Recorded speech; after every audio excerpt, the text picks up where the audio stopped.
Welcome to A Better Way, the podcast dedicated to exploring deep topics in Ellie's book, Integrating Faith and Psychology in a Better Way.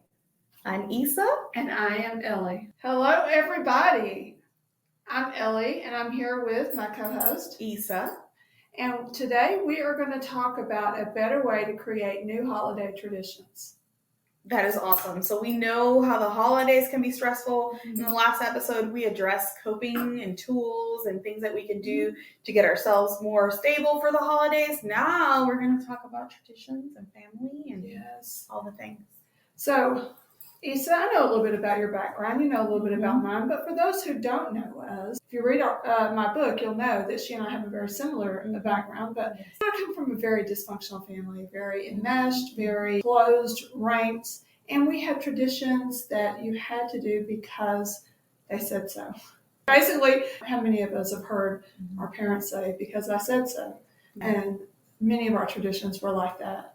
Yes. And sometimes, not every time, sometimes those traditions are filled with warm memories and they're filled with feel-good emotions. I definitely have some from my childhood that are amazing and don't practice them for other reasons, but they are good memories. Now, other times, a lot of those traditions come with baggage and with trauma, and we don't necessarily want to be in that state of mind around our current family and don't want to bring what we perceived as dysfunctional activities into our family circle because we're healed, right? Or we're in a healing journey. Yes. And what do you recommend we do?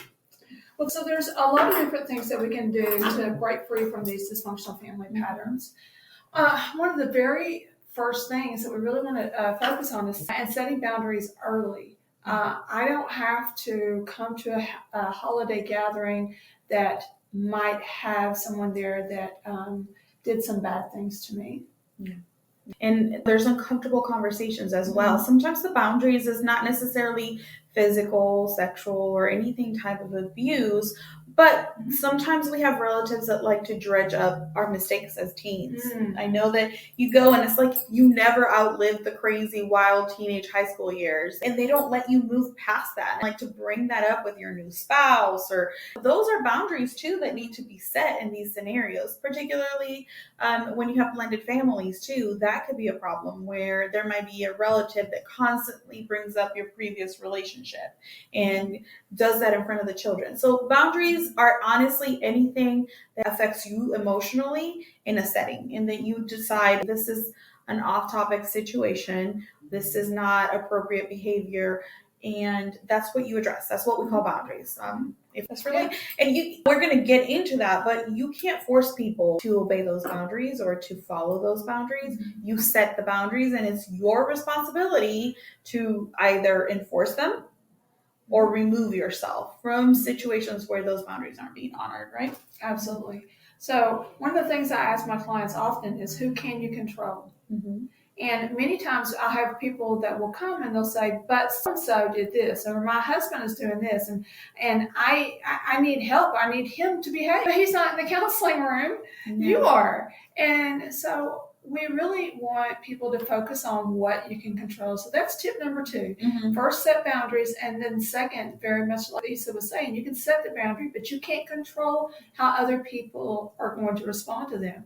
Sometimes that means that maybe so-and-so has decided that they don't want to come because you're there and you've set this boundary and you said, we can set the boundary. We can't expect that somebody would respond the way we want them to. They're going to respond the way they do, and we can't control that. And so finding a way to be okay and focusing on the things that you can control.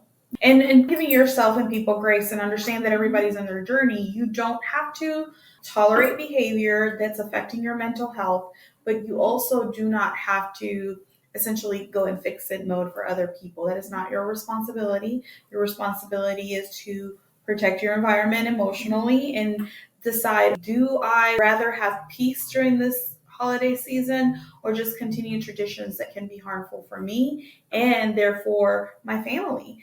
Because if you're in a place that every time you meet and you gather with a certain group of people, friends, family, it could be anybody, that you can't enjoy yourself, you can't even relate to your husband or your wife or your children, then that's not good for you.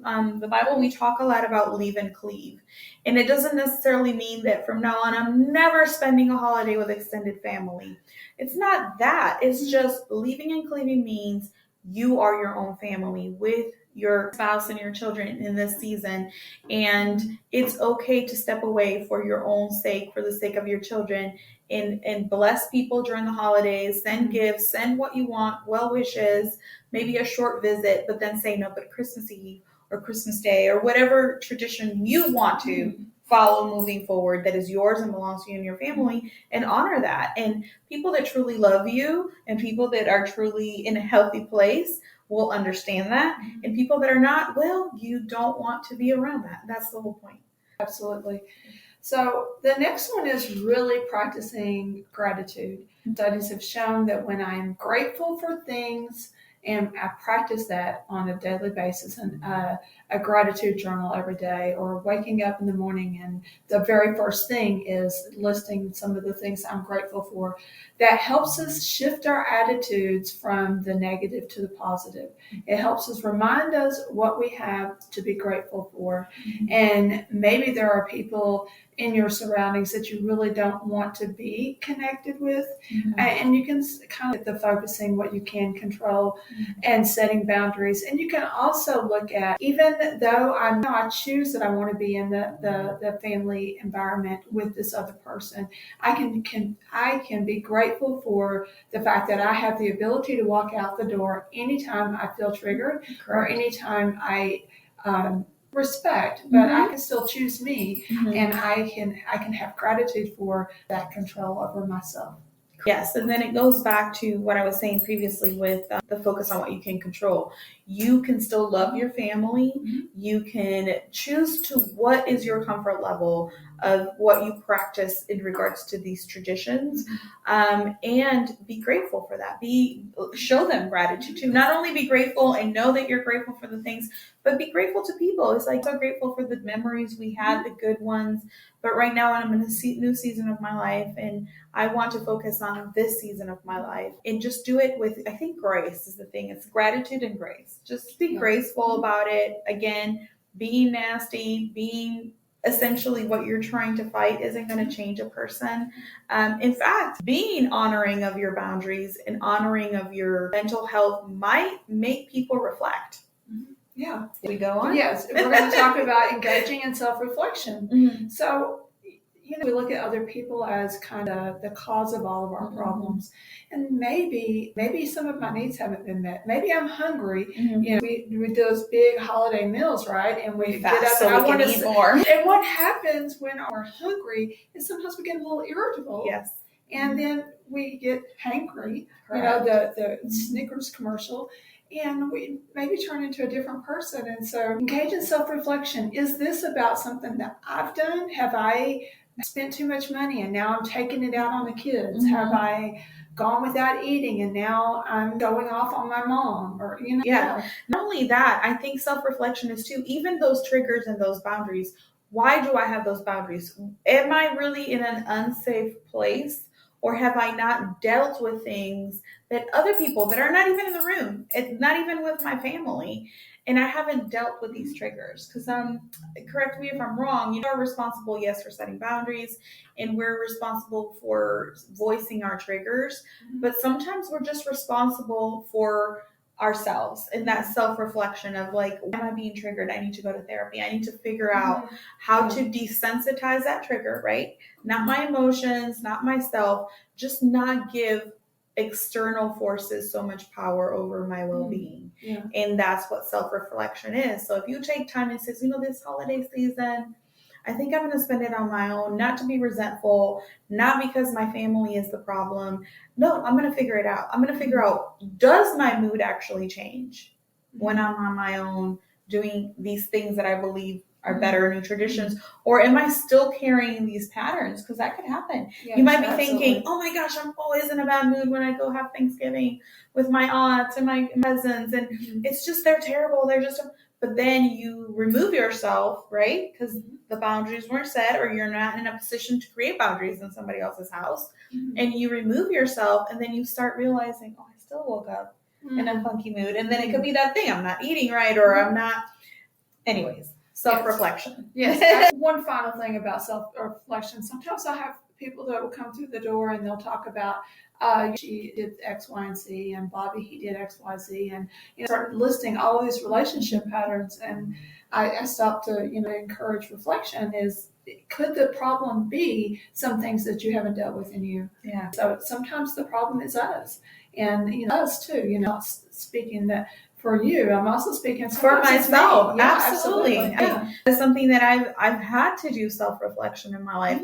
It doesn't deny the fact that I went through traumatic events as a child. No, it doesn't change the fact that there were adults in my life that could have behaved better. No, but we do develop these coping mechanisms and these tendencies and our own toxic traits that we are responsible for. Yes, they may be an effect to something or a consequence to something, but we develop them on our own, and it's our responsibility to then deal with them with therapy, with self-care, with prep steps like we did in September. And these are just additional to that. And important, we could be the toxic environment, not even knowing it. We're the ones creating an environment where people feel like boundaries aren't being respected. Yeah. I'm not going to put too much effort on this next one. This is really prioritizing self-care. And in last month's episode, we talked all about 8 different ways of self-care. So I really want you to come back and listen to that podcast or watch that podcast on YouTube and really kind of get self-care. Where are you missing your self-care for you? If you're overextended, if you're overwhelmed, there may be areas in your life that you're not practicing self-care. So I really want you to practice self-care, especially in the holiday season, because things can be really magnified. And you're talking about breaking free from dysfunctional family patterns. And so there may be some things that happen during the holiday season that are very triggering for you. Maybe it was during that holiday season that something happened. So take care of yourself. Make sure you're nurtured and really strengthened before you even go into this season with your family. That's why we wanted to put this out at the end of October instead of waiting until November, because by then I'm already dealing with my family. I've already been on the phone and who's invitations cooking and you're not coming here, you're going over there. Well, yes, it can get a little crazy. So we wanted to make sure that you had this stuff in advance. So next part I really want to talk about is sometimes we're dealing with the loss of a loved one. So we're going to talk about that more in the next episode. We're really going to dig into that. But just really kind of those traditions, if we've lost someone, or let's say it's not the loss of a person, maybe it's the loss of no longer, I don't know, maybe the family home was sold and that was the place that you guys all gathered of your every memory. year. Right. So creating traditions that acknowledge your loss, your loved one, your, where you came from, or those kind of sharing stories about your lost loved one or your home or whatever that loss is. Yes. And I think that recycles back through the list we just shared and going to gratitude. This is a new opportunity to create new traditions, new ideas that build on what you used to do that you remembered. The grieving, it could be anything. It doesn't have to be death like that. It could be a separation, a divorce. And this is your first year doing the holidays on your own, maybe splitting the kids between 2 locations. That stuff is hard. And whether you're actively thinking about it, whether you're being mindful about the fact that you're going through something that's different, your body does. Your body still goes through it. Your mind still goes through it. Whether we bury down a memory or bury down the reality of what our life looks like to not have to feel the emotion, our body will still react to it. Our moods will be kind of funky, and we say we can't pinpoint it because we decided we're not thinking about that. That's not a problem. I think acknowledging it and doing the self-care and acknowledging this is a hard season, but then let's revisit our toolkit and work on the process and allow yourself the grace that some days are going to be hard and you're going to be emotional, and that's okay. You have room for that. You want to be flexible during this time. Y'all, I don't know how many of you planned a party or a dinner and everything went exactly 100% the way you did. Never. And sometimes giving yourself the grace to be a little bit flexible. Maybe you have to drop everything and go to the store at 9:00 at night. When my children will tell you, if they had to get something during the middle of the week, they were afraid to ask me because I was not very flexible. I apologize. That's where I was at the time, so I wasn't very flexible, and I only went to the store on the weekends. And when I think back to it now, I go to the store all the time. Well, actually, I don't. I do the call over Instacart pickups. Yeah, I spend less money that way. But flexibility is so important. A skill to do in the holidays when things don't always go the way you plan them to go. Isn't flexibility part of resiliency, right? Absolutely. Yeah, you're able to acknowledge things. Okay, not ideal. It's not necessarily that you want to create a pattern of not being ready, or it's okay. Like pivot. Let's then what can we do, right? And what can we handle at this moment and pursue that with gratitude and with the ability to make it something you remember next time, as it's a memory. Sometimes things that happen unexpectedly bring great surprises. If you allow it to be something that is not affecting you in a negative way, but just an opportunity, you end up with just new traditions, I guess. If you think about it, I wonder our foods, right? If we had a particular meal that we did and something happened, we burnt the turkey, and then we had to go back into the oven and pick something different. That might be a new tradition. People might bet, you know what? I actually prefer spaghetti for Christmas. It happens. And you'd be surprised. You would come up when you allow yourself, forgive yourself, and the people around you. Because trust me, this is stressful for our kids too. They feel our stress. They feel our anxiety, and it's stressful for people that we go out in the stores, the people that are working on these busy days and are seeing hundreds and thousands of people shopping with their own moods and their own stress and their own responsibilities at home. It's stressful for everybody, and I feel like it's a collective energy that we need to take a minute and be mindful about. Yeah. When I first left home, there was every year, the draw to go back home was a big thing because everybody went back home. My grandmother died not too long after I left home. So that did help in my personal transition of not having to go home. And then I was thousands of miles away from my family home.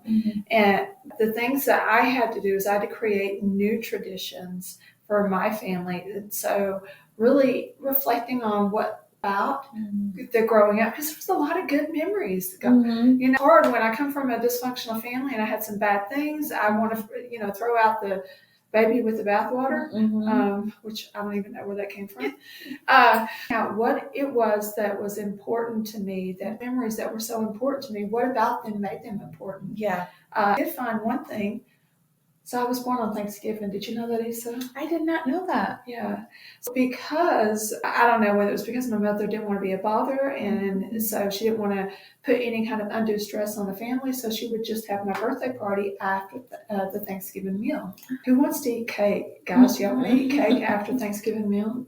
Mostly pie. Yeah. It's pie. Everybody wants to have a birthday party. People would be asleep in the living room and they're trying to sing happy birthday, and my mom and me and maybe one or two other people were in the kitchen while they're singing happy birthday. And so something that was important to me was that whether my birthday was on Thanksgiving that year or not, my birthday isn't celebrated on Thanksgiving anymore. And I don't know how many people was born on Thanksgiving and had a Thanksgiving baby, but I had a Thanksgiving baby too. Oh, that's right. Yes. I didn't know you shared a birthday. Yeah. We're not on the same day. It just so happens that you share a birthday, kind of milestone birthday. Right. Yeah. Even when his birthday was on Thanksgiving, I didn't want to celebrate his birthday on Thanksgiving because that was such a trigger for me, but it wasn't for him. And he's like, but why? Yeah, do it. There's food here already. Right. Yeah. Here. And so, but it's funny how those patterns from our childhood, the things that are triggering for one generation, maybe not necessarily for the other. Yeah. And it could be a thing of like you've worked and you've done a journey of healing, and you're able to reinforce and affirm your children in other ways. They weren't as sensitive about it, but Right. you had other issues going on that you weren't being affirmed on a regular basis. So that was just another thing that was taken from you, which is different. And I'm not here to analyze Ellie, but I just thought about that. We forget that. But it goes with the dysfunctional home. It goes with us too. Sometimes, and I've done this in my own household, things that were triggering for me growing up because of discipline or certain things, I've decided that somehow will automatically not be right for my children, and you kind of on purpose. But when you really think, it's the combination of a lot of things together that lead to dysfunction sometime, and not just the one thing that just so happens to stick with us. And when we look at, for instance, discipline, right? It's important. But if you were over disciplined and you decide, when I have children, I'm not going to do, then you're doing them a dysfunction in a different way. There's dysfunction in it. I think there's a balance. It's like, what about the way I was disciplined was helpful to me? And what can I do different from a healed place to discipline my children? But throwing the baby with the bathwater would be like, I'm just going to let them do whatever. That's not helpful for their development either. Well, we really have to, when we're considering those new holiday traditions, is really looking at, what do I value? Do I value family? Do I value my spiritual walk? Maybe it's to church on Christmas Eve and spending time that way. Creating I believe you said during our last episode, you even talked about having the birthday party for Jesus. We did the night before. Those things that bring you joy and that align with your values. That's what find what matters to you and your family. And sometimes, in a military community, a military family, it is a family, really. And I'm closer to the people that I know in church than I am often with my own biological family. Correct. When it comes to activities and daily life, just absolutely. And so for many years, there were certain people that I would spend the holidays with. They were my chosen family, and they're still super close to me. COVID happened and people started falling apart from one another. Spending that time with the people you choose to spend it with, whether it's biological family or whether it's your chosen family, you get to choose. Correct. Yeah. You can still honor your relatives and honor the holidays and honor your memories, but also honor the life that you are forging forward and being okay with that, being like your peace, choosing what you want to do. And it might even be that you do go on and meet with your family, but maybe together you come to a place where new traditions can be introduced that make everybody feel included. And I know that happens. I have friends and family that have incorporated their traditions, like their children, and now we do both. I actually have an example. In my household, we open presents with our children at home, just us, the morning of Christmas. And then we do brunch and open what grandparents got for them at grandparents' house, or they come over. But we've decided that we wanted to have this time intimate with our own children during that initial type of the morning, while they have their intimate time, as our empty nesters, so they can have their morning to exchange gifts and do whatever they want in the morning. They raised children. They did the setting up of the presents the night before. They did that for their children. We're doing it differently, and we want to what they see. We want our kids to relate those mornings with us and with God, and that's important to us. And they've honored that, and we've honored it. It was a conversation that was had. It needed to be had because when my three youngest were younger, we did live together for a little bit, and we had a huge house, and we decided to do like blended family thing. So there was already Christmases that we spent together right off the bat. So when we moved into each other's homes, that was something we spoke of and came to an agreement, and we both respected it. So that's a healthy way of incorporating both things. We all have traditions, and everybody's welcome to come, but we just said, as our family, this is what we're going to do in the morning, and that's it. It's the last point here is really kind of get married or first marriage. Hopefully, marriage is the only marriage, but for me, I've been married more than once, and so we came from a blended family. And when my husband and I came together, we really had to decide what was important from his us, and what was important from my standpoint, and that was honoring of all of our children, not just mine, not just his, and really coming together and figuring that out. Correct. And so we do something similar, but only we do Christmas Eve at our house, and we do a traditional Italian meal, which is not something my family did growing up, which I don't know why, because we're Italian, but whatever. I wanted my children to know something about our Italian culture, and so I tried to bring that into my family. But I want my children and their children to have Christmas morning. I don't want them to try to go somewhere or do something. I want them to be able to have that time. Yeah. And so we don't encroach on that. We might go over to one of them's house after, the evening for a meal or something like that. Or we've been known to jump on a cruise ship on Christmas Day. Yeah, not a vacation travel together. It's Christmas Eve, but that's what's important to me. Yeah. And sometimes runs through the night and then the morning. And I agree. Like we have family time, then intimate time with ourselves, and family time again. Yeah. We just me down too. I don't have to be, especially when they were younger, packing bags and diaper bags and running out the door. And so what we do is they stay in their jammies until comfortable, and we don't have to be running around. But yes, correct. And there's sometimes where it might not be an easy conversation to have with your relatives, and that's where the boundaries come in, and where you make a decision. Am I give in and be miserable? Am I going to compromise and come to an agreement where we all are comfortable with it, or am I going to stick with what we've decided as a family?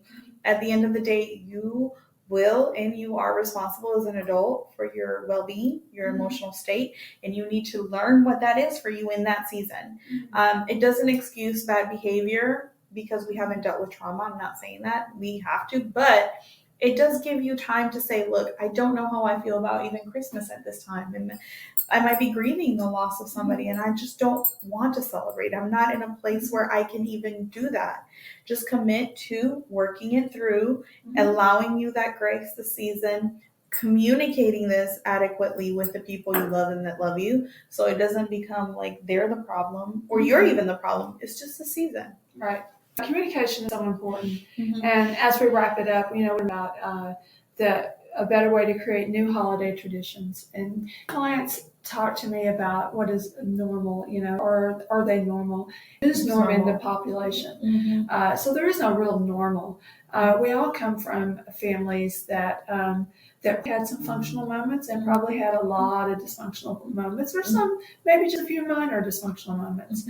But we all have dysfunction in some area of our life. So it's really thinking about what traditions do you want to keep and what traditions do you want to incorporate, and exploring. And I love what you said, really, truly about communication. Show up and then be mad because no one checked on you. I'm struggling this year, and this year I can't be around so-and-so. And that's okay. If that's how you're feeling, and therapy, if you need, we could all use a little bit of therapy sometimes. Absolutely. And honestly, I don't think we've said this enough. You don't have to be in crisis to benefit from therapy. Absolutely. I feel like it's a maintenance thing. I don't need to have something wrong with my mouth to choose to brush my teeth every day, right? We brush our teeth for maintenance, right? We go to the dentist for deeper cleanings, and we go to the dentist for other things, right? Or when we have some issues in our mouth, but we brush our teeth to prevent those things. So you can be in an amazing place, you can be feeling, but just to maintain that in this ever-changing world, and to be able to continuously interact with people that are not going to therapy, that are not healed, that are not doing the work, that are not self-aware. You have to be prepared, just like we read the word every day, right? We have the Holy Spirit in us, but what does it say? Read the word, be in the word, stay connected to the word. I feel like therapy is that for us to function in a society that is dysfunctional, because the truth is we live in a dysfunctional world. And if we're not aware and we don't do mindfulness and we don't have somebody to talk to, that we're not emotionally afraid to hurt with our feelings, because to be honest, sometimes feelings, we're just processing them. But if we're saying it, we just said something to somebody that might not be able to see that as a feeling, you were processing it, and they internalize it, and then they become, we talk to a therapist or a third party or somebody that we can trust, a counselor, or, ideally our churches grow into having people that can fill in that gap, right? But right now that's not the reality for every church, but send people to learn therapy, to learn counseling, to learn psychiatry, to learn all these different sciences into the mind that can help you kind of live in that way and practice the tools that God gave you to. How do I give myself grace? Well, that's what we talk about, like prioritizing care. That's how you give yourself grace. It's like giving you a self checkup and being able to tell somebody, man, I really couldn't stand my husband. That's not something you can tell your husband without hurting them sometimes. Right. Even though it's a real feeling you're having in that moment, sometimes you can't take certain words back and you can't really put that on people. Well, you should know that I'm just talking. That's kind of what to put on people sometimes. Yeah. But if we go to a therapist and we're like, today I just couldn't, and then they go, okay, but why? Tell me why. And then you're able to unpack all that. And then you sometimes hear yourself and you're like, oh, it was actually me. Problem today. But you did it in a safe environment. You didn't hurt anybody's feelings and able to kind of get out there and get healthy feedback back. Right. Not just enabling feedback. Because yes, we can go to our girlfriends and sometimes we do, but sometimes our girlfriends, they're not therapists and they're not equipped. They're like, yeah, man, awful, without really hearing the whole story, or they don't side with you. Yeah. Yes, it's different. He's awful, but you dropped a 5-gallon jug of water. Yes, emptied the bank account, but understand me. So we need people in our life that have this gift of kindness and telling us the truth in love and kind of guiding us in the direction where we see ourselves. Because isn't that therapy? Yes. You speak and essentially you're given a mirror. Like, okay, this is what you're saying, but this is also what you're saying. This is what you can control. This is what you can't control. And it kind of gives you get little, think of a pressure cooker. Everything is just cooking in there and you have all these frustrations and unfortunately don't have these tools because you came from dysfunction or have dysfunction and do not know how to decompress in a healthy way. So if you don't let the little start and then you try to open the lid, guess what? There's an explosion and everybody gets hurt. You and this within that pressure cooker is going to get hurt. The food's in the ceiling, that happens. And that's us. If we don't find a way to release the steam in a healthy way with coping mechanisms, with therapy, with all of it combined, with the word, with prayer, we end up opening a lid that's just ready to explode and we just throw up on everybody. Right. And that's really what we're trying to avoid. The holidays is dysfunction. Yes, you can't change your past. And we're all in a journey. We're going to make mistakes. We're tripping over this, end up with some in the process. Right. But we learn from it. And then we learn to let steam out in healthy ways. And absolutely. And like really that are productive to what we're trying to do in our lives and what we want to see as an end result. Yeah. So yes, therapy is not just because we're dysfunctional. It's in fact to prevent it and to regulate. Right. Absolutely. Well, guys, we talked about a lot today, and next time we're going to talk about really navigating the holiday season when you've had a significant loss in your life, especially with it being the first or second time that you've had to go through the holidays without your loved one. Yeah. So we'll talk about that next time. And until then, we have some podcasts out there. Mm-hmm. We also have the books at EleanorBrownCounseling.com. You can find all of the stuff. So, it's out, see what you may need help with, and we're here to help. Absolutely. My tongue doesn't want to work today. Yes, no, just reach out, and we put a lot of information out. Just come and watch it again with a new perspective. She's going to put some resources there, and we hope to see you next month. All right. Bye. Bye.